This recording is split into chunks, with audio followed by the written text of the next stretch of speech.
Hello, everyone, and welcome to Dingers and Discourse, a Mario Superstar Baseball podcast. Yes, that's the name we voted on. That's going to be our new name, and welcome to the show. This is going to be the second episode of the weekly series where we talk about Mario Superstar Baseball and everything about it.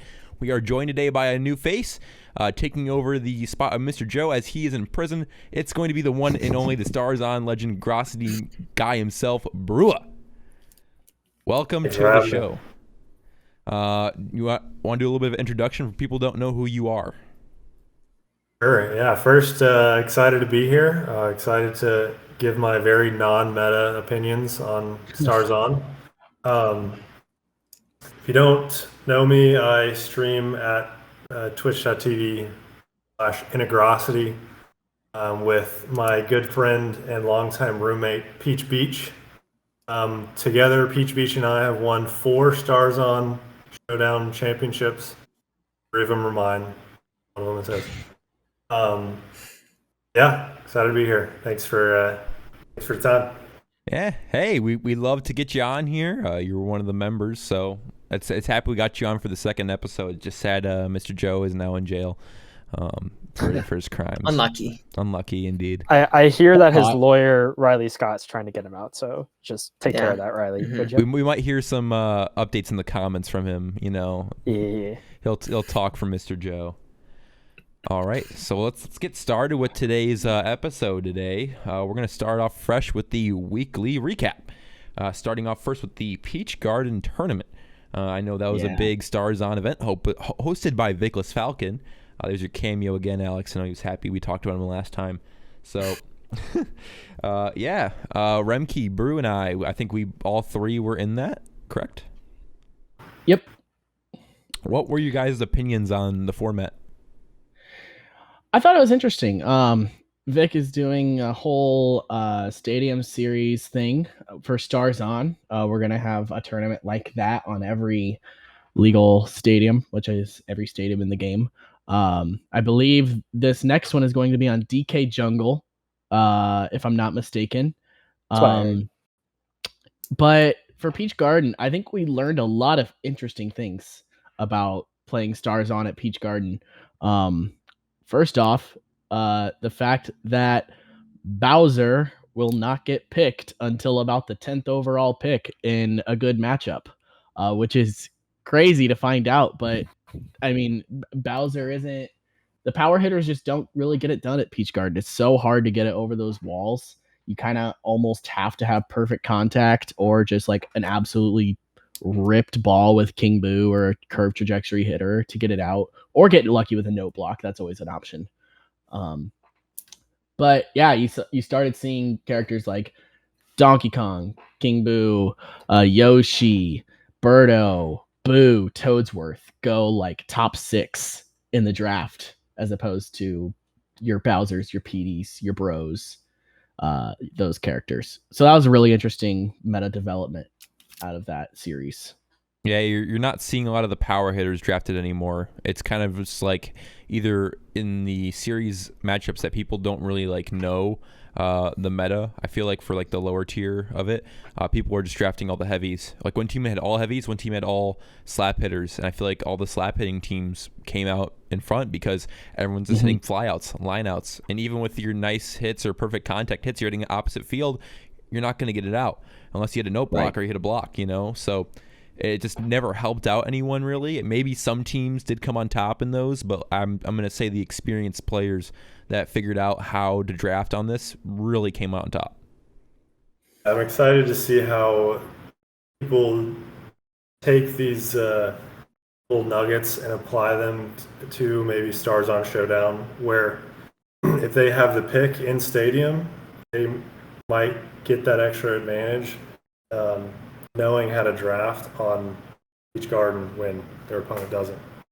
Yeah, that's definitely something I've like came to the conclusion of. Like whenever I play Stars On, I always say, hey, I'm just gonna pick. Like I'm not picking in the stadium. I could give a crap less, or I can give a fetch less where I play at. Okay, so I pick my DK. I'm comfortable with him on the mound, or I pick someone else. Like I pick Yoshi, Birdo, someone I'm comfortable with, and go with it. Because I don't care what stadium I'm playing on. It Stars On. You're probably going to hit a dinger unless it's at Peach Gardens or Bowser's Castle.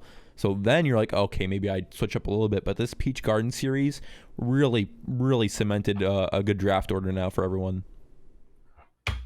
I That's feel what it's going to take. Yeah, I feel like if you haven't if you haven't already realized the draft order, now you definitely have. Even if you were like a lower tier player, you've watched what people have played. Now you can definitely apply it. Sorry, bro. I was just going to say, I love where the game is at in general with all of the new data resources. Because, it felt like a year ago, the meta seemed like it might have been getting stale.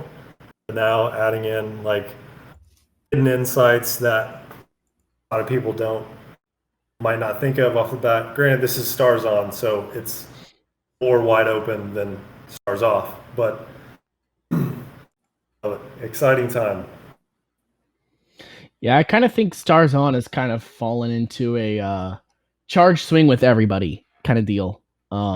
And sure, you always have that chance of getting perfect contact, especially in Stars On, and just hitting one out with anybody. But I think the resurgence of slap hitters will be pretty big with Stars On. It's just so hard to consistently get the ball out of the park with some characters. But other ones that have a stat boost, whether it's from trajectory or from chemistry, whatever it is, those are the ones that really will get you over the fences, get pummeling the ball. Yeah, we're seeing a lot of different like star hitters too. Like I'm gonna be honest, I don't think we've seen a lot of Toadsworth star hitting until Peach Gardens series came out. Now I'm seeing like every game people are going for the Toadsworth slap hit when they have a runner in scoring position, or the Toadsworth star hit, to drive in a run, and maybe you can get a double off it. Like people are really now trying to get off of that slap hit. The charge hit meta and just slap with new people. It's really opening the window, like you said. I think from a spectator's perspective, as someone who doesn't play a ton of Stars On, but understands a little bit of what's going on. Vickless doing this stadium series was to do this exact thing of, let's find out the quirks of each stadium for Stars On and how that affects like drafting and team composition. I think that thought process already started. Remke was the first Stars On champ to release 2 tier lists when he won. One was for the big stadiums and one was for the small stadiums, because it's a completely different ball game when you're playing at Bowser's and Peach. And so I think it does change your draft strategy a lot. And so people have mentioned it, and I think it's 100% true. Stars On is not as explored as it probably should be, as much as Stars Off is. Stars Off is, until we find out new information that we haven't uncovered, is pretty solved. I think there's a lot of information that's out there about Stars On that we haven't figured out how to implement that like gameplay wise. I think, kind of this resurgent of star hits and slap hitting, I think what might start happening is you start valuing characters that maybe were kept down because they're not as good as some of these other characters, but you realize that their slap hits fall short of the outfield, so they fill a role there of getting on base a lot, versus some of the people you choose not to charge with, you don't charge with, and you try and slap with, they just send the ball right at the left fielder or the right fielder in Stars On as well. So I think there's a lot of things unexplored. It's really interesting from a spectator view, like I said, of the stadium series of how is it changing how people think. And I think it's just going to refine Stars On more and make it more entertaining to watch, because I think there's some diversity and some intricacies in Stars On that are not present at all in Stars Off. And I think that's why it's a great other mode. I hate to call it an other mode. I really do think that a strong Stars On environment is good for the net play scene right alongside Stars Off. Definitely. Before we leave this topic, this is kind of a question for Remke and Brew. As I move up in my chair, is there like one character or one thing that you've changed, like doing, in Stars On in the series?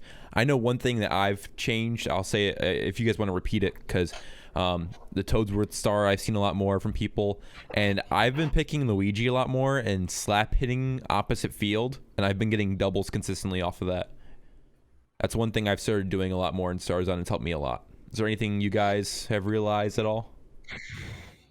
DK slap hit is still good in Stars On. It's still very viable to use. Other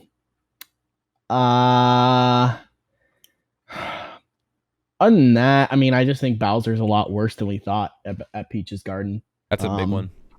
And just not picking Bowser as much, or Petey. Always go Boomerang Bro. Always go Boomerang Bro in Stars On in general. Just learn how to hit with Boomerang Bro and Stars On. That curve trajectory with star skills on is so busted. It's so good.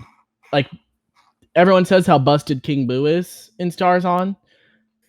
Boomerang Bro is King Boo with a trimmed bat, which you can debate whether trimmed bat is better or not, but Boomerang Bro is essentially King Boo in Stars On as well. So if whatever you think King Boo is, Boomerang Bro should be just a tiny bit lower because he's worse at fielding, but still. That's something I'm gonna need to start doing. I've been a Boomerang Bro hater, so. And Stars Off, Boomerang Bro sucks. Don't get me wrong. That'll never change. That's a direct call out to Clutch. You need to learn how to hit with Hammer Bro. But Boomerang Bro sucks in Stars Off. You need, like, play lefty Hammer Bro. He's better in every sense. You're not going to hit more home runs with Boomerang Bro than you would with a good Hammer Bro player will hit more home runs than a good Boomerang Bro player. And that's just facts. That is a fact. So, Brew, anything you've noticed at all? Probably the biggest thing for me is how I changed using Pianta. I'm a big proponent of Menace, star hit. I feel like I have a good feel for that in the game, but it's just useless on those bigger stadiums. So I myself trying to draft for the Noki Pianta Kim, and then Noki got on in front of him, charge out.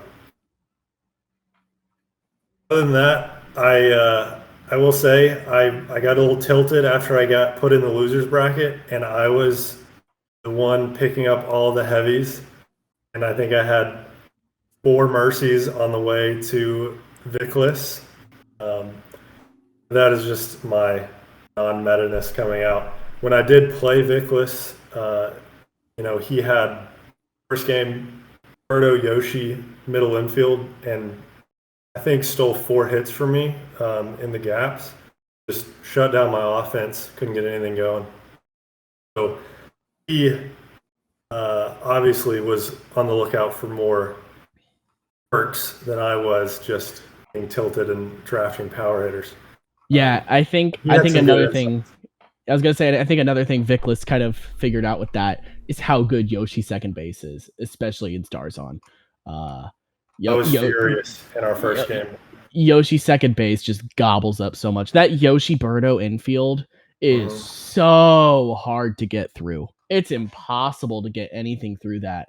I mean, it's just like, I think Yoshi has like a 5.36 dive range, and Birdo is like a 4.2 something dive range. And then the next closest is like Magikoopa with like 3.1 or something like that. Like, it's not close. Like, those two just have the longest dive ranges in the game. It's like, it's so just busted having how much range those two characters cover in the infield. And you don't really lose, like, the characters already in the outfield are so fast because of Stars On. Like, most plays get made if you have like half decent characters in the outfield. Like, if you have Mario, Luigi, and like Green Noki, for example, like, you still have, like, those are good bats in Stars On still. That covers most of your outfield. Yeah, and Falcon was even a huge proponent of Toadsworth left field, who is not a fast character. Right. With a huge outfield at Peach Garden, and worked out. Yeah, it was an interesting series. We're learning a lot about the meta. Yeah, bro, I'm looking at your run here. So you lost that first game versus Thundergun, the newer guy. You were just not like picking up how he played. I mean, I think that really was a product of Peach Garden. I mean, the most you see the scores of the games there 3-0, 3-1, 3-1. So, you know, power hitters would just hit it to the fence. Which one would you like? Theory gonna go, yeah. Yeah, Siri making an appearance.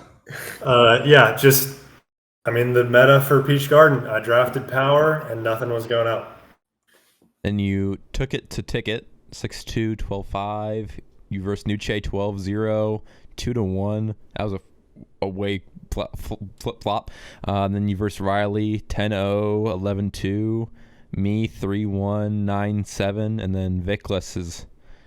We want to talk about that one at all before we head out, or is that it? I mean, I love it. I can talk more about it. Yeah, go ahead.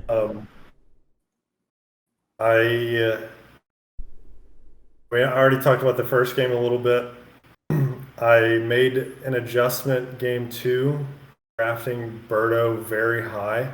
I think even that game when I drafted Birdo was the only game Falcon didn't get her in the draft.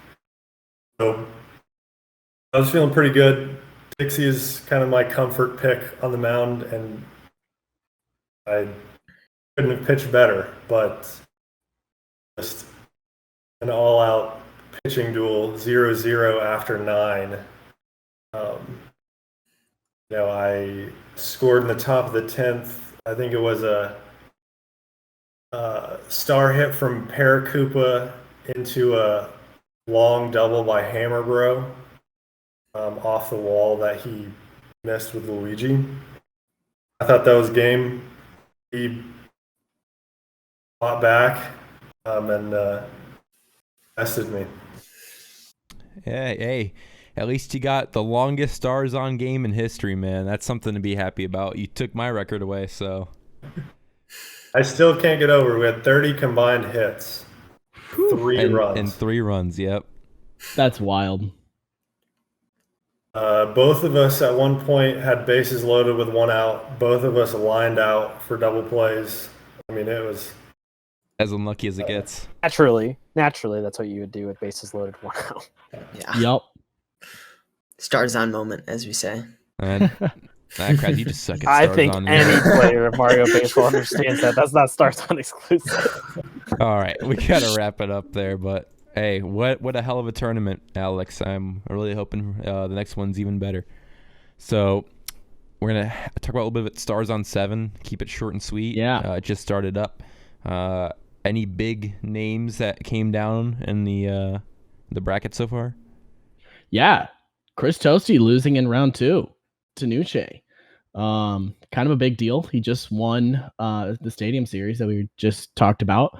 And now he lost in the second round to Nuche in a tight set. But, man, it just goes to show that anything can happen in this game. Anyone can beat anyone. And it's Stars On is a fun mode, and there's always the chance at an upset, no matter where you're at in bracket or no matter who you're playing against. That was the 16 seed over the 1 seed. Other upsets, we have Baltor taking down our very own Crazzy. Rip. We have Big Nick taking down P Lovely. That's interesting. P Lovely is a veteran of the Stars On community. But yeah, other than that, that's been pretty straightforward. We did have a DQ from Joe. Rest in peace, Joe. Hope you get bailed soon. He's not actually in jail, by the way. He's not actually in jail. He'll be back next week. Why did you have to end the bit? Okay, he said. Why did you have to end the bit? He bit? said to actually say he's not in jail. So I'm actually saying that. I'm not trying to. No liabilities here. He'll be back. No liabilities. He'll be back. He'll be back next week. Riley will help him. But anyways, so yeah, tournament's wide open. Winkley has made it to winners semis. Winners quarters. Winners semis, I believe. He's in round 4. Semis is the round after that, and it goes to finals. Boomerang Bro and Baltor still have to play it. Right. It's a semis. Okay. Isn't that classified as round 4? No, well, it's challenge is weird. Technically, what Oh, challenge I see says what's is going on. semifinals. I see. Yeah. Is winners finals. Winners finals. Round You're right. 4 is winners Yeah. semis. Okay. Yeah. So Winkley is guaranteed at least 5th. And we've got some good matchups coming. We got Boomerang Bro and Ball Tour. Ball Tour fan favorite. We got Brua, our very own, versus Alex Vickless Falcon. And then we have Brua's buddy Peach, who has yet to get out of round 2, holding up the entire bracket. So and Peach will play Stuff Flatbread, and the winner of that game will play me. Hey, Max has got to get some time. Got to give that man some time for a couple things. Yeah, I'm also looking forward to whoever I think it's going to be P. Lovely that beats out Crips. I believe that's how you say his name. So it's going to be Walrus and P. Lovely in that one. That one's going to be a good one. And then the winner versus Chris. So I feel like Patrick could bring it to Chris.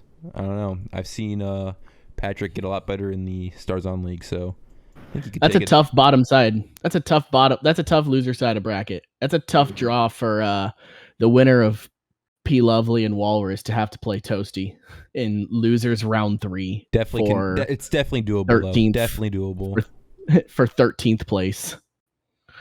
But yes, no, by no means, it is definitely doable. But man, that's a tough draw. Well, I think that does it for the Stars On Showdown. A little bit of catching up on that. Now we have the Triple Play League. I know Clutch and Remke are all about that. What is it about, man? What's going on? Yeah, Triple Play. It was started up by Sam N, who has logged a lot of games in this. He's been very active in the community. And it's a way to play classic mode, which if you don't know what a classic is, it's everyone drafts their team using all 54, right? All 54 characters in the game. That includes duplicates of all color variants. All 54 characters in the game. That makes for 6 teams of 9. And then you play like a season of sorts where you do a regular season with some round robin stuff and then a playoff tournament. This is a way to kind of condense that into one match where you have 2 teams of 3. You still go through, you draft all 54 characters, and you make 6 teams out of that, but now you have 6 rosters, but you have 2 teams of 3. And then you have to do a little bit of a round robin in there to determine who will win the set ultimately. But yeah, it's a fun mode. It's fun to get that classic feel without having to do a full season of classic. I've enjoyed it. It's been interesting having some strategies develop and figuring out things like that. But yeah, Clutch, any comments on that, on the league? Yeah, I mean, so there's a lot of things still not settled. There's a lot of arguments about how the draft should be held. Right now, it's a 2-3-3-3 format until the first team comes back and gets assigned the last character of the draft. They don't get to pick the last character. This mode is in its infancy, so there's a lot of things to still work out. Like I said, how do we balance first pick versus second pick? Which is better? What's the strategy? Some teams have stacked their top player with a good team. Some teams have stacked their middle player. Because for context, also we drafted our team. So the top 6 in ELO, which was Legendary Bolt, Ajkai, I hope I said his name right. Remke, I believe then Poke Bunny. Poke, And you. Faceman, and myself. Faceman. Yep. So those are the 6, and we all got to draft our teams. And then so kind of the idea was, okay, so the really, start with the lowest first person and they get the top second person, and then we go down that way, and then back again, lowest first person gets the best third person, and then kind of the idea is the team should be somewhat even. So again, do you give your middle tier player a stacked team to hope that they take a shot at the top player, and then they definitely win their games against the 2 and 3 player. Like I said, lots of things out there. Not enough time to get into it right now when it's not really settled on what's good or what's bad. But it's been really interesting. We've played 2 weeks so far. There's only one undefeated team and only one winless team, which is my team. So I don't know, maybe I'm like really bad at picking teams. We're on track to win this week if I don't sell. I hit a cold streak, and so like you did against my team. Yeah, that too. So anyways, it's been a lot of fun for the people in there. We haven't really promoted it, shown it off yet. I hope when we get to playoff time, we like sit down and do one sitting for all the games and stream them and everything, because it's a lot of fun. Usually a lot of times people hop in one call and all 6 people are talking trash back and forth and like, oh, where are you at in this game? Where are you at in this game? I know I streamed an example of it one time when it was just kicking off. So twitch.tv/clutch1908, you can find that VOD. Shameless plug. But power rankings come out each week too, done by Sam. And so if you want to follow along in text format, check out NetPlay General each week. All right, and that's really cool. I mean, I was like one of the first people that tested it out, and it was a horrible time for me to do it because my school was ending. But I think I might need to give it a shot if I ever get some more free time. I feel like it's pretty cool. It's time intensive, but it's also nice because, like I said, you do it. Like if you set aside an hour and a half and then just do it, it's a lot of fun. Like you say, you get a lot of people in there at the same time. You play a variety of games because you're seeing a variety of different characters. And so, yeah, I mean, it's a time suck, but it's a singular time suck versus like a classic league. You're doing it over months, or like Stars On or Stars Off tournaments, like is a week or 2 time frame. So you kind of got to be committed for a long time. Yeah, right. I feel like if you're gonna do it though, like a really cool way for spectating it would probably be like a red zone thing where you have like 3 games going on at once, and like you can like once we get to that level, I'm not even at that level yet, or we can switch from game 1 to game 2 to game 3, go back and forth, and we'll get to that point sometime. We seem to get there and progress through, and once that happens, the sky's the limit. It's gonna look very nice. So I feel like we haven't caught up to that level yet. When are you putting in multi-game multiple sessions games at once? When's multi-game? Not at just multi-game sessions. Why can't I open up 2 games at once? My computer can handle it. Come on. Okay. That's not even a them thing. That's a Dolphin developers thing, I bet. Become a Dolphin dev. I don't care anymore. Anyways. Yeah. Okay. Well, anything else you guys want to add on Triple Play League before we head on? Yeah, I think that's good. It's a fun mode. Try it out if you haven't yet. Get a look into it. All right. Next up, we got some fun questions that Clutch had prepared for us. So you want me to read them out? Or want me to read them out? What's going on? So I'll preview what they are. So the next ranked season, there's a lot of talk. It's not official yet. Probably ending the current season at the end of June, and then starting in July the next ranked season. Because we haven't done a ladder reset in the past, like officially, from what I understand.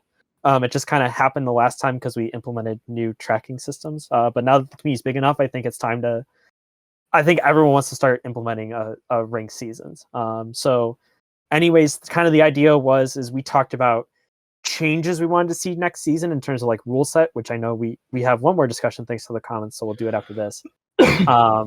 But just I kind of wanted us to talk about some hot takes. Let's give some hot takes on what we think is going to happen next season in terms of players and people that are going to show up. So yeah, Raviannn, I'll turn it over to you.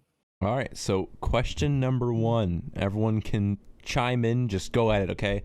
Who is the most likely to be the first-time NPSS champion next season? I'm saying Remke. I mean, there is a thing here. It says easy answer is Remke. So, but I mean that's what I'm thinking. Remke, you're shooting up the ladder so much, and you've already proved how good you are in Stars On. There's no shot. I think you don't. I mean, if I say it, I'm not going to say it, but you were most likely to win. Yeah, I mean, so I know a lot of the community, especially because it's also a Nintendo game. A lot of the community is made up of Smash players. The NPSS is kind of like the equivalent of getting an Evo. For anyone that's a big, and it's any fighting game really. Evo is like the tournament. And that's kind of how this is. But like with the Spring Series win, with the Stars on win, I've got some wins in there too. It's I mean I feel like I won the Genesis, right? I won like the Smash and Splash. Like it's I've got a couple wins in there, but that NPSS, that's a big one, and I'm definitely gonna be hunting for it next time it rolls around. But it's by no means free. I have to earn it. I mean, Crazzy's gonna be gunning for it just like I am. Hells is gonna be gunning for his third. We might see the return of some people that have taken some time off for it. And we've got, because there's a lot of people that have been previously very, very good in this community that have taken some time off and fallen a bit in the power rankings, but I'm certain they'll be back up sooner rather than later, especially if we announce a new NPSS tournament. So I would look very much forward to that. I'm trying to think who even has not won an NPSS yet that is among kind of the top upper echelon of players. I can say some. I think there's Jason, Matt Green, Cheeky's up there. Clutch himself. Yep. Chris Toasty, Boomerang Bro. I mean, and then our very own Mr. Joe. Mr. that Joe elusive, too. that elusive tournament win. He has been in the top of a lot of tournaments and just hasn't been able to finish it out. But man, he's a great player. He almost took me down in the Spring Series finals. But he is a great player, and it's again, it is by no means a free tournament. It will be it'll be a bloodbath. The next NPSS we have, that top 8, that top 16 will be tough to get through. So sign up for that whenever that gets announced, and take your shot at it because it's a fun tournament. Oh, I know when that's going to be streamed. The top 8 is going to be so much fun to watch. You might see see like a 10-0 because someone might be playing their best. Clutch. You always seem Clutch. You always say it yourself. Every time there's a net play superstars, you seem to just not be on it that day. He was on it last NPSS. He got 5th. So here's the thing. So, and we can talk. So first, to answer the question before we go into that, if I'm gonna take all the previous champions off the table, I think the 2 people I see winning next season, because I think we'll have 2 between July and September. Give me Remke and give me one of the Dinger City boys. I think we'll get our first Dinger City MPS champion. If it's 2 new champions. Mm-hmm. And then to go into the I don't show up for NPSS. So I mean my first one was 10. Well, my first one was 9. I didn't make it out of pools. So my first top cut was 10. Upset Joe. Cheeky had his upset on the other side, but then technically I was still a 14 over an 11 on Cheeky to get to top 8. And yeah, I could tell heading into top 8, I was not at the top of my game. And just going to that game against Hells, I'm like, it's going to be a quick 10-0. And I'm like, and then I'm just going to make a loser's run. I'm like, I think Hells is on, I'm not. So just survive, get as much as I can out of that game. And then, the Jason DK homer to center will forever haunt my memories. I had about, in that week, I just kept replaying perfect shots to center. So it was ridiculous. I legitimately 5 or 6 homers to dead center that week. So whatever. I think if I want to throw myself in the conversation of getting there, some consistency and playing like I did when I won 27 in a row. I think that's the only way I can win one is when I'm playing. You definitely have what it is. You just got to be focused, man. Like when you're on, you are on. You are scary. Okay, bring that to the table. I see you in the grand finals, man. I've watched more Mario Baseball than I've played. You definitely have what it takes, man. And Remke said it best. It's a bloodbath. This game is very much matchup oriented. Mm-hmm. I think if I run into Remke in winter semifinals. I don't think I favor myself ever. I think I maybe make it out of that 1 out of 10 times. But say like some bracket craziness happens and I see Matt Gree. I have a great record against Matt Gree. And he's a really good player. I think elo wise it should be about an even matchup, but for whatever reason I play him well. Well, and see, that's where matchup dependency comes in because I'm 1-6 career against Matt Gree, I think. It's just I don't know what it is. I just have never played well against him. But that's where, some of this game really comes in, the nuances of this game really to come out to play. And that's kind of where, getting onto a bit of a new topic here with the season reset is we've talked about going into 1-2-1-1 drafting. And I believe right now there is a poll up in Discord on the polls channel. So if you have not already, go cast your vote. But if you want to hear my argument first, feel free to hear my argument first. With matchup dependency, I think something that'll bring that out even more is 1-2-1-1 draft because people will be able to get the characters they like so much more often. If you really like the Waluigi Boo Wario combo, that chem link, that chem tree, you love Boo Pitcher, you love Waluigi slaps, and you love to hit dingers with Wario. You'll be able to get that more often. You'll be able to target that more often with 1-2-1-1. You won't be locked into just having to take second pick because only second pick player gets Boo or only second pick player gets Waluigi. You won't be locked into, for example, say you really like Petey, or well, I guess that's kind of a bad example because he's about the second best character in the game. Say you really like Magic Koopa, for example.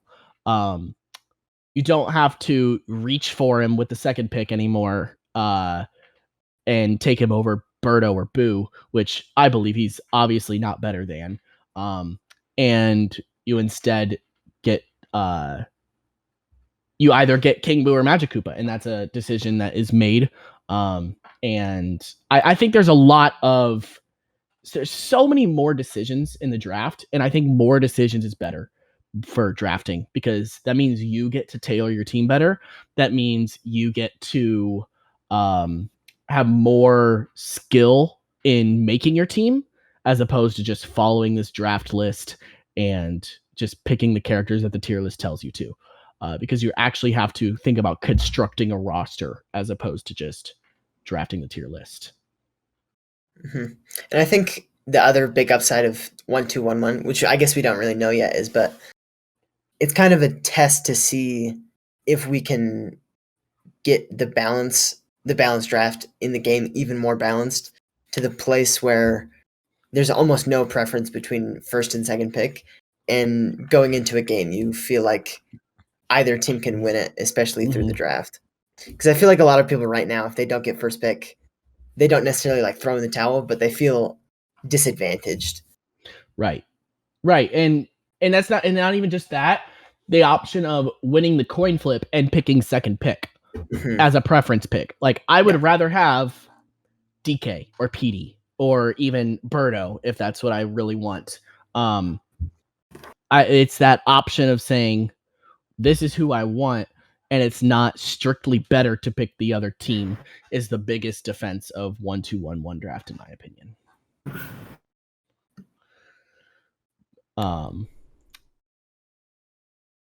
But yeah, and then there's also been talks of adding 1-2-1-1 draft to Stars On. Brua, do you have any comments about that draft system, especially for Stars On? I mean, your argument there pretty much sold me. I do feel like I get in a rut drafting the same team every time. Right. And my background is random teams. I'm looking forward to that latter, but not advocating for that here. So like I said at the beginning, I don't adhere to a lot of meta, but when things become so formulaic, I feel like, all right, you get first pick, like you were saying, you follow that tier list. I don't think it's as prevalent in Stars On. Of course, I haven't drafted for Stars Off in quite some time, but I still feel it. So if 1-2-1-1, which I think I agree with you that it could help clean that up a little bit, I would see no problem in that. Yeah, and the Stars On draft is a lot less streamlined than the Stars Off draft too. So even if you're recognizing like teams are like you're getting kind of like same teams over and over in Stars On, then that's even more proof that like Stars Off is like, I mean, how many games have you seen of Stars Off where it's DK, Birdo, Petey, and then maybe Toadsworth lead off, or Magic Koopa, Bowser, Hammer Bro. Like, there's so many games with just that exact leading lineup, and it's just stale at this point. And we want to see new combos. We want to see people get good with Hammer Bro, no Chemlink. We want to see people get good with, getting like, whatever it is. Like I think Hammer Bro no Chemlink is the biggest one that is kind of not really done right now because people always walk Bowser and it's always Hammer Bro that follows.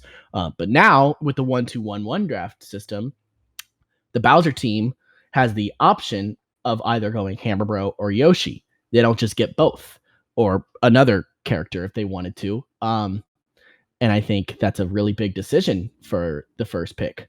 But again, that's just kind of my take on all that. I think that system will let people tailor their teams to what they want.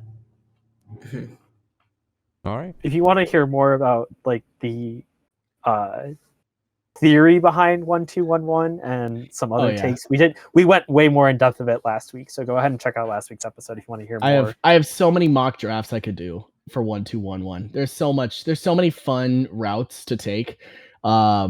If you want to take the PD Bro line with second pick, if you want to do DK Bro, if you want to do any weird fun draft lines, I think it opens that up a lot more for the new draft system.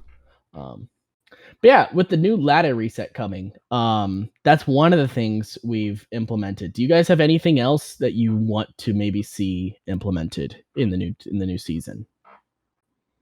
I can't remember how much we talked about this last time, but hazardless stadiums being a potential I think addition. It's really interesting. I think that should be in it. I feel like it's a big thing. Give more variety to the game. That's why I like Stars On a lot. Even though I don't pick the stadium, I feel like playing in a different stadium just changes the whole mindset of the game. And if it's hazardless, it's just more fun. My opinion on that is I like it. I don't know if Peach's Garden and Bowser's Castle translates well to Stars Off. True. Yeah. True. It's already hard in Stars On to hit a home run in those stadiums. In Stars Off, it's going to be nearly impossible. People that will turn into a slap fest, and I know some people really like watching a slap fest. It can be a very interesting game if you're looking at it analytically, but it's kind of like watching two Jigglypuffs duke it out in Melee. It can be interesting and technical on a certain standpoint, but most people don't want to watch that. But I think that would be a big question if we start to implement that. But I think playing on DK Jungle and Stars Off would be very interesting. You'd start to see Wario drafted higher. You'd start to see Junior drafted more. You'd start to see Lefty PM. Lefty PM. I was just about to say that. Start to see Lefty PM. Probably more charge swings with Donkey Kong as opposed to slap hits. And it'd be really interesting to see how different the meta would be if we chose to do hazardless stadiums. Yeah, for those that don't know, by the way, not just the height of the walls. Like obviously, Peach Garden has insanely tall walls. Obviously, Bowser Castle has insanely tall walls. The walls on every stadium are different lengths. The length from home plate to the wall is different on every stadium. The length from home plate to left field versus home plate to right field in just Mario Stadium is different. I believe on Wario's Palace and DK Jungle, the left field wall is shorter on both, if I'm not mistaken. Yeah. And I think both of those walls are shorter than Mario's. If I'm not 100%, I don't know if I'm 100% accurate on that. That one I don't know about.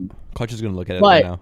But I know it is different, and I know that like Mario's has one of the deepest center fields in the game. It It the would deepest center field other than Toy Field. Yeah, the deepest center field. So I think that would be very interesting to see how, because you might have to see some righty Bowser, and that is disgusting to think about. So the couple while I'm pulling up, so I recently, for a tournament that I want to do hazard list, but right now we're waiting on some bug testing for the hazard list codes. I went through and looked at the coordinate points, so we can talk a little bit about which side is shorter, which side. So I was going to say, actually, DK Jungle, you would probably still see righty PM because left field is shorter. So if you try and hit your homers out to left with the short wall, and then you still have Falcon Pop if you don't want to go for the homer. That's cool. It just brings out so much more, like... Yeah, it brings out so much more strategies. Yeah. I think... And a lot more, like, comfortability. Like, if you... Yeah. hate Falcon popping, you don't have to do it every time if you have PM. Right. Yeah. But yeah, any other implementations you would maybe want to experiment with or see what might work in the ladder reset? I guess the last thing I wanted to say about hazard list before we go there was I'm sure some people were like, why haven't we just opened up all the stadiums for Stars Off this whole time, even with hazards? And so I want people to think about this. You can roast me in the comments if you don't agree, whatever, it's fine. The reason I think Stars on hazards are okay is the characters are faster and the characters have stronger arms. So if you get affected by the hazards, whatever, you can recover easier. You can, maybe they get an extra base because of the arms, or like a barrel, you recover and, your arm, or like Whirlwind and Wario Palace, it goes the other way. You're faster, so you're going to catch with that ball sooner. Stars Off, a hazard will turn an out into a triple because the character's not as fast. They have potato arms. You got Toesworth in center, and so I think that's why hazardless. I really want to implement the new stadiums, but I think that's why it has to be hazardless Stars Off. It's because of the weakened arms. Completely agree. You've seen it in classic. You've seen it in classic leagues, yeah. Play classic league, definitely. It's happened a lot. If you have Yoshi on your team, you're on DK Jungle, you hit into a barrel. Yoshi's on third, maybe even getting home, depending on your RNG luck there. Like, it's definitely a thing. Yep. Absolutely. Yeah. Any other things you'd want to see maybe on the season reset? PK Kirby had a comment last week, and so I wanted to bring this up for the show today. Inning lengths. He talked about best of 3 5 innings from Stars On coming to Stars Off. I told him in the comments that I don't think I would like that in Stars Off. I think I want Stars Off to stay at 9 innings. And I want to explain my logic a little bit more. And I think I'm still there, but I thought a little harder about it. So Stars On, I'm okay with 5 innings, best of 3, because I'm guaranteed 10 innings still. So like I'm still getting to my 9 innings, just over 2 games. And we talked about there's more variety in drafting, either whether it's because of stadiums or comfort picks, or there's just a wider berth of eligible characters in Stars On, that my draft line looks different in game 2 to either counter pick or someone that didn't play well, I can drop them. Or sometimes the chem trees, decides your draft a little bit differently. So playing shorter games to draft more is worth it in Stars On, I think. I think right now with Stars Off, shorter games to draft more is not worth it, because we talked about the drafts are a lot more similar. They're a lot more of the similar lines. So maybe that changes with 1-2, 1-1, but I think at this time I'd rather still see 9 innings, because you're probably seeing a lot of similar draft lines. Just play a full game, get the full up and down of play good for 3 innings, play bad for the middle 3, come back in the last 3. Good old Cactus inning in the 8th. We can't nerf Cactus with 5 innings. True. Yeah, so I think that is the argument right now for keeping 9 innings and Stars Off. I would say the only thing I would like to see is more best of threes in Stars Off and tournament agree. settings, but I think we're still waiting for the right place to implement that. I think with having loser side on MPSS, I don't think best of threes are necessary at this time. Top 8 already takes long Forever. enough. It's enough of an Yeah. event. And Yeah. with everyone getting better, we're just going to get more extra inning games or more shutouts, you True. know. So I am strongly against 5-inning best of threes. I personally don't even like it for Stars On. I like being able to get comfortable with my team and get comfortable with my batting lineup and get into a groove with my characters. And I know that excuse me. I know that best of 3 9 innings isn't really viable. But I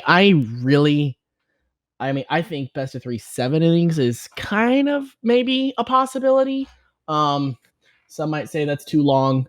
But I am personally in favor of just like one longer game as opposed to a 5-inning best of 3 in any format. It sure you only have one team, but you get comfortable with that team and you win with that team. And that allows you to make comebacks. That allows you to choke games, be on the other side of that comeback. And it allows for cool moments to happen. You know, with 5 innings, you don't have that full time to get through your lineup. You're going to have characters get maybe 2 at bats in a game. And especially because, I mean, Stars On, I think, you know, there's not like I think it was determined there's more runs scored. But if it's like on it, I mean, I think it's more home runs as opposed to just hits. And you don't see the batting order get cycled through too often. So I personally like 9-inning games. I like being able to make the comeback. I like being able to have that full time as opposed to cutting it in half and saying whoever's the winner halfway through wins game 1, and then whoever's the winner in the second half wins game 2, and then maybe another half if game 3 needs to happen. But that's my opinion. I will be strongly voting no for Stars Off to move to that format, but that's my opinion. Yeah, and I think 9 innings is pretty much the perfect length for like mid-game adjustments, and I feel like 5 innings just completely like cuts that off. Agreed. You almost never see any mid-game adjustments there. Yeah, with 5 innings, your mid-game adjustment is just to draft differently. Yeah, exactly. That's your next game. Yeah. That's your mid-game adjustment. Is your second game. Yeah. Uh-huh. And another, like, not just getting used to your team, getting used to the opponent too. Adjusting with your team to your opponent in one game is tough, and it's tough to do in 5 innings. It's tough to do it at all, but if you have 9 innings to like kind of get a read on your opponent, get a feel of what they're doing with whether it's their pitcher, whether it's their batters, whether it's their outfield in general, I feel like that's really a really big part of having 9-inning games. All right, let's continue on with some questions here. We'll do a little bit more of some faster ones. I know this is one for Brew. So anyone can chime in on this as well. Do we think Baltor is going to get his Triple Crown by the end of next season? He is missing that 1 Stars On champion. You think he's going to get it? Well, he's still on winner's side of this Stars On showdown, so he has a chance. I'm rooting for him if I by chance get put out early, but I love playing against him. I beat him in Stars On Showdown 3 when 5 games. Took me to the last game. He's a good competitor. For my benefit, when is the end of the season for Stars On? End of the month, I believe. It'll be same as Stars Off. Yeah. Maybe 2 more Stars On showdowns, or just 1. Well, if the Stars On season ends at the same time as the Stars Off season, then it'll end at the end of this month. So this will be the last Stars On Showdown of this season. And we have Well, like we have like 1.5 Stars On Showdowns a month. yeah. So probably like 8, 9, and 10 will probably happen between July and end of September in the next season. Yeah. Maybe 12 So he before could have that. like 4 more shots to get that Yeah. Triple Crown before the end of next season. Oh, by next season. Gotcha. Yeah. Yeah, he might not even get it next season. Like I said, he could finish it up this season. You know, Right. how Stars On goes. Yeah. He's definitely on his like grind now. I feel like he's moving on in life. He's getting more comfortable, and like he can put more time into the game now. I feel like if he just powers up a little bit more, has some good hyper offensive moments, he can do it. He's improved a hell of a lot doing Stars On League, and it's really made him like have a better attitude with the game, and he's realized a lot more. So with his spot right now in Stars On Showdown, he's definitely going to kick some ass. I think it just fits his personality more, if I'm going to be completely honest. I feel like sure. a Stars On ball tour is a fun ball tour. And so I think I'm seeing him commit more to that. And obviously he still wants to be a force in Stars Off as a former MPSS champion, wants to protect that legacy and title. But he keeps bringing up this Triple Crown idea, and I think he's locked on it. And I think when Ball Tour 33 gets locked on something, watch out. Like he was grinding to get a good job. I think he's happy with what he got himself to. He was trying to grind that content game, and I mean, he's actually unhappy because he grinded for the job. He's been talking about it. He's like, I feel bad for not streaming more. So like when he's one of those guys where he commits to something and he's really passionate about it, that's a scary sight in terms of what he can accomplish. And so I think it's the same thing here for Stars On. I think this is a goal of his, and it may not be this Stars On Showdown, but within the next couple, I think he'll have it at least a shot in finals again, if not taking it off. All right. Move on. Sorry about that. So I think we're gonna end it up with this question here. Where would it be? Okay. What meta enhancement do you predict will happen next season? Any new tech discoveries you think we're gonna find, and any tier list changes with the characters? I'm thinking there's a big tier list change in Stars On when we keep doing these stadium series. I think there's going to be a big, there's going to be big changes already. We're already having a poll that just came out when we started the show about different drafting. There's going to be a lot changing next season, and it's going to be for the better of the game. And even with the new stats coming out, we just started digging the hole for it. We have to make a tunnel now. So agreed. There's so much to dive into now, and we can finally craft the Mario baseball game that the developers couldn't. But they crafted a really good one, like without even knowing maybe, but we can make it perfect. Yeah. I think as far as tier list developments, if 1-2-1-1 drafting gets implemented, we're gonna see a few major questions. Is Yoshi better than Hammer Bro? Is Boo better than Yoshi? Is Birdo better than Boo? And is Magikoopa better than King Boo? I think those are some big questions in the top 9 that our drafting system has really hindered us from really being able to answer. And I think a lot of the answers to that will be personal as opposed to by the books tier list style. Like, for example, I bat super well with Birdo Egg, but I am not the best Magikoopa hitter. I know Crazzy is an absolutely insane Magikoopa hitter, almost automatic with that character.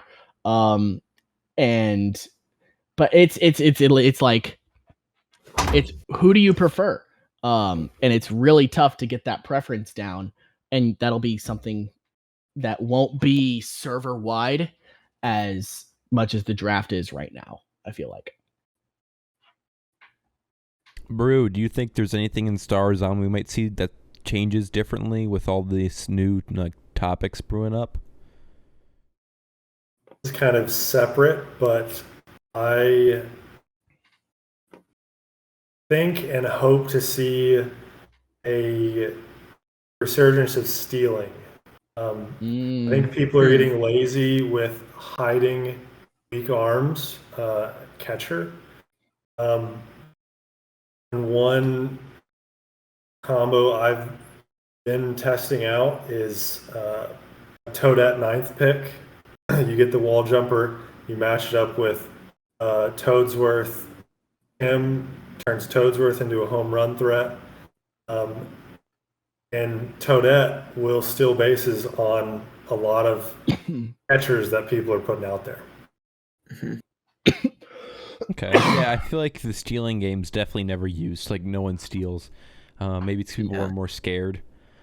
Because At least not in Stars On, yeah. Yeah. So we just had we were talking about this in a call earlier, stealing third base and Stars Off. No one does that. And hey, it works out because people just don't think about it. You got to do the unpredictable things, and we got to find new ways to produce runners in scoring position. So some of my go ahead, Crazzy. I was gonna say another thing, kind of with something that's in the game that we don't use very often, is body check. I feel like Matt Gree especially has been talking about it a lot. Not very many people intentionally go for body check, basically ever. But I think there's at least some discovery there to be seen, what can happen. If someone has a low weight character at third or second or catcher. Do you guys know Magic Koopa's weight off the top of your head? I think it's 3. 3. Yeah. That is a heavy wizard. Yeah. Yeah. He's a tall guy too. Yeah. But one of my favorite mind games in this game are pickles and stealing bases pickle wise, because you can do some really interesting stuff with stealing and holding the runner at a certain point and seeing if they throw behind you, and if they throw behind you, you could take the base, or waiting to see if they throw in front of you, and if they throw in front of you, you could just run back and get back safely. There's a lot of really interesting stuff you could do with that. Obviously, it's dangerous because you can line out and easily get double played with the steal, but I think it's a lot of fun to test the waters a bit with stealing in that regard, where you really try and test your opponent's mental focus with fielding and defending steals and pickles. Mm-hmm. And I think that's one of those things in this game that you don't necessarily do enough to have a lot of practice. So I feel like the skill ceiling, we haven't reached that as much as we have with hitting or pitching, because you're hitting and pitching every single at bat, but you're not getting into a pickle every single time you get someone on base. So I think there's a lot of skill to be developed there. Absolutely. Couple things. One, before the comments roast us, I checked RioBot. Madge is a 2 weight. So still, I would have thought Madge would be a 1. Anyways, the second thing in terms of practicing pickles and things like that and doing some cheeky things on the base path, I think something that I play a lot. I try and open my base running up wide open when I'm playing a wider elo gap game. So practice those things. And so I'm sorry to the new net players that come in and play their second game and I'm taking third base and getting into pickles and then scoring. And I do apologize that it happens to you. But the whole point of me trying that and things like that is then sometimes I use it in high tier games. I can think of a couple times where I have runner on second, get a single into the gap. I send my runner on first to try and stretch it into a double, and they're going to throw ahead, throw to second, and I stay in the pickle for about 5-6 turnarounds. Then all of a sudden, you just see that there's a character flying towards home, and it just goes home with no throw because they forget that there's a runner on third after they've been in a pickle for 5 or 6 turns. Mm-hmm. It's things like that that are going to steal runs, that are going to get you runs in a game. And like I said, when you're playing these high tier games where they're settled by 1-2 plays, if not 1-2 runs specifically, that's huge to steal runs on the base pass. And it's different than actual baseball because it is one mind controlling 9 fielders instead of 9 fielders them getting a call like, yo, runner going home. Like you communicate, you have multiple people paying attention to things. You can't do that when the character's off Right. screen. Mhm. Yep. And when you're playing, it's just a completely different ball game than spectating. Yeah. Because spectating, you're like, oh, I could see all this stuff, and you're constantly getting information fed. When you're playing, you have to think about how you're going to hit the ball, how you're going to pitch the ball, who's on your base path, who you're going to field with, where you're going to throw the ball to, who has laser, who has chem here. You have so much going through your mind. So that's something you got to play with the mindset too. For sure. All right. Anything to add on there before we head out for today? I think we're I good. think All right. Well, hey, that was episode 2 of Dingers and Discourse, your home of the Mario Baseball podcast. Thanks Shout out, everyone Hells. for tuning in. Yeah, thanks. Thank you, Hells, for the name. A lot better than what we came up with. So it's really good. We will soon have this on Apple Music and Spotify, hopefully, depending on how things go. But yeah, anything you just want to end off with? Comments below this week. Give me your takes on who you think the next MPS champion will be. So MPS 11, give me your predictions. I want to hear them. And the second one, yeah, what are you looking forward to for next season? What do you think is going to pop up in Tech Discoveries? Yeah. I want to hear them in the comments. Li- I will list respond to every comment again this week. So keep going. List some things you want to hear on the podcast. I think Clutch. I think we should actually just answer them on the show. I feel like put anything you want to hear. We can get all of our opinions. List them in the comments. We'll put them on the show. We'll have a new segment called Viewer Comments or whatever it's going to be called. We'll answer your questions. So put them down below. But yeah, is that it, guys? I think that's good. All right. Well, as I always say, take care. Adios. Goodbye. Dinger City out. Oh. Wrong one. Good Ah, one, my bad. Crazzy. My bad. Unlucky. Unducky. Thank you for watching the Mario Superstar Baseball podcast. If you enjoyed this one, you can look at the other one that will be right in front of you right here. Yes, right in front of your face. Make sure to watch that episode. I'm not lying. Please watch that episode. It's right in front of you. Just click the goddamn button.